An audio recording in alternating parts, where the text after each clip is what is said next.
Thank you, Kat.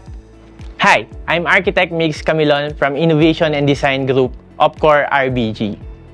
To start, let me pose this question. You don't need to answer naman. Ano ba ang mas masarap pakinggan at sabihin? Una, tara, pasyal tayo sa Tagaytay. Or, tara, uwi na tayo sa bahay natin sa Tagaytay. Good afternoon. Let me walk you through on how to get to the site. If you're coming from north of Tagaytay and other parts of Cavite, Laguna, and Manila, you'll reach Tagaytay Rotunda. From that landmark, the site is just 4 minutes away by car or 1.9 kilometers driving along Tagaytay-Nasugbu Road, then turning right at Bonifacio Drive. Now, if you're coming from south, basically from Batangas, you'll be driving northbound along Tagaytay-Nasugbu Road. Turn left at Magallanes Drive, then right towards Bonifacio Drive, and another turn to reach the site. So that's 5-minute drive or 2.3 kilometer travel distance from Magallanes Drive. Going back to Bonifacio Drive, that's only 750 meters or 1-minute drive. Or if you want to walk, it will take you around 9 minutes. The site is situated on a Goldilocks zone, meaning this is not too close to the busy road, but not too far that it will discourage you from walking. The location is very quiet and peaceful, as our neighbors here are mostly seminaries, retreat houses, and some small residential subdivisions. This picture sums up the concept and message that we want to capture when designing the project. The project's concept, which is calmness of nature, comes from the feeling of serenity. Serene, evoking being calm, tranquil, placid, and peaceful. Hindi lang natatapos sa pagiging maganda at elegante yung project. We want you, our future owners, to feel proud na doon kayo nakatira. Na after years of sacrifices and hard work, may mauuwian kayo to relax and recharge and enjoy the beauty and serenity of Serin TERRACES Tagaytay. The fruit of your labor, your own place to land. This is the project map. The entrance is on the right side along Bonifacio Drive. In the middle, you'll notice a space tagged as Future Development. Currently, Avida is working on some backroom items, but eventually, this will also be part of the subdivision. Once released, there will be continuity of blocks and roads vertically. Currently, the project has a total land area of 3.89 hectares, 2.16 hectares of which are saleable. A big chunk of the development is allocated for parks and playground. That's 10% of the development. On usual case, that will only be around 6 or 7%, making the big parks one of the highlights of this project.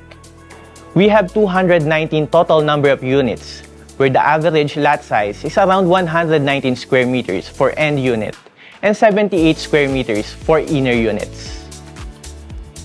We have 2 parks, the East Amenity, which is near the entrance. This is where we'll be having the clubhouse, swimming pools, and other landscape spaces. On the other side naman, we have the West Amenity, where we'll be having our active zone. Meron ditong active court, playground, pet park, and garden spaces. The whole subdivision is easy to navigate due to its simple yet well-planned layout. There are multiple ways to go from point A to point B. Given its size, that around only 330 meters in length and 142 meters in depth, the whole subdivision is very walkable. You can walk from East Amenity to West Amenity in less than 5 minutes. For the amenity offerings, we have the clubhouse, adult and kiddie pool, playground, active court, landscape areas, and pet park. Let me also highlight some sustainability features of the project. First is the eco yard, which will be composed of an MRF, which will be made up from upcycled materials, a composting pit to create humus for landscaping, and a nursery to support production of plants for replacement on the community's landscape areas. We will also invest on the use of renewable energy for streetlights and landscape areas. We have breeze blocks that will be used a separation or fence for adjacent units. This will provide natural ventilation and promote air circulation while maintaining the privacy of the users. We will also be applying light-colored roof. I'm sure you're all aware that lighter color reflects heat. Same on our clothes, mas maliwalas kapag nakaputi. The same concept applies to the roof, which will make the unit cooler. Let me also discuss some lots that may fit to your requirements. First are the east-facing lots. These are the lots directly facing east. Sa Feng Shui, this represents positive energy and success.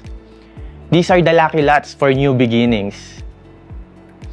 These are ideal for users with active lifestyle, a morning person, or simply those who enjoys welcoming the morning sun.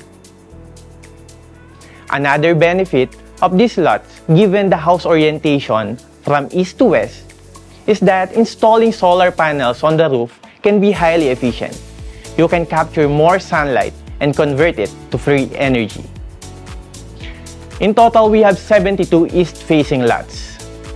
Now, for north-facing lots, ito naman, given the orientation facing north, means lesser heat gain.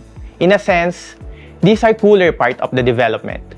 This would also mean that the usage of artificial ventilation can be minimized, promoting energy savings. We have 37 north-facing lots. Next are the end unit lots. Given its position on the cluster, which is nasa dulo, this has larger lot area. You have front and side yard. Optimum views, since we have windows at the side, which creates cross ventilation, meaning mas maliwalas. And given that we have larger lot area, we also have more yard space for garden or landscaping. We have 98 end unit lots. Next is the amenity and park facing lots. These are lots directly facing the amenities. You'll be having an extension of your yard across the street. May borrowed view from the park. And given its proximity to the park, which makes it a premium choice, hindi ka na mapapagod maglakad para ma-enjoy yung amenities natin. These are very limited, 23 units lang in total. Lastly, the spine road lots. These are lots directly facing the main road around the subdivision. These are easily accessible lots where visibility is high. Hindi ka maliligaw kapag nasa spine road lots ka. The location makes it closer also to the amenities or parks we have. All in all, these are 106 units.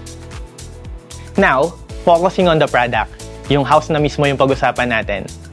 These are the house that we offer at Serin TERRACES Tagaytay, influenced by modern architecture and modern minimalist in design. We are capturing here the warmness of design.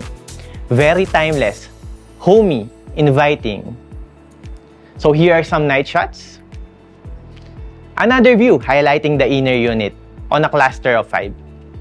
Ito yung tatlong units na nasa gitna. Now for the inner unit, the floor area is 80 square meters with a minimum lot area of 78 square meters. This is the ground floor. Upon entering the porch, you'll be greeted by the open-planned living, dining, and kitchen. The toilet and bath is located at the back end. The rear of the house is for the service area. Below the stairs is a space that can be utilized for storage or simple nook. Now on the second floor, a common hallway distributes different rooms. We have 2 bedrooms at the back, sharing a common toilet and bath. The master bedroom is in the front with its own master toilet and bath, and a spacious balcony. For the inner unit, we have a carport space, main entry and service area, living, dining, and kitchen, 3 toilet and baths, 3 bedrooms, and a balcony in the front. Now, here is the end unit. Here, meron tayong yard space sa gilid that can be utilized as garden space. For the end unit, the floor area is 80 square meters with a minimum lot area of 111 square meters. We have similar space with the addition of the yard on the side. We have carport space main entry and service area, living, dining, and kitchen, 3 toilet and baths, 3 bedrooms, and a corner balcony in the front. Now, for the finishes.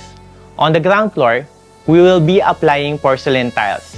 This is a premium and elegant choice for the floor. Easy to maintain and very modern. We have modular kitchen cabinet with overhead spaces. The toilet and bath is on ceramic tiles. On the second floor naman, the general flooring is a stone plastic composite. Wood in texture ito. This is also a premium material for flooring. Very durable, lightweight, and easy to maintain. Of course, all of the walls will be painted. Textured paint tayo for the exterior with some wood textured accents in the front. And that's it! Thank you for taking time to listen. Good afternoon.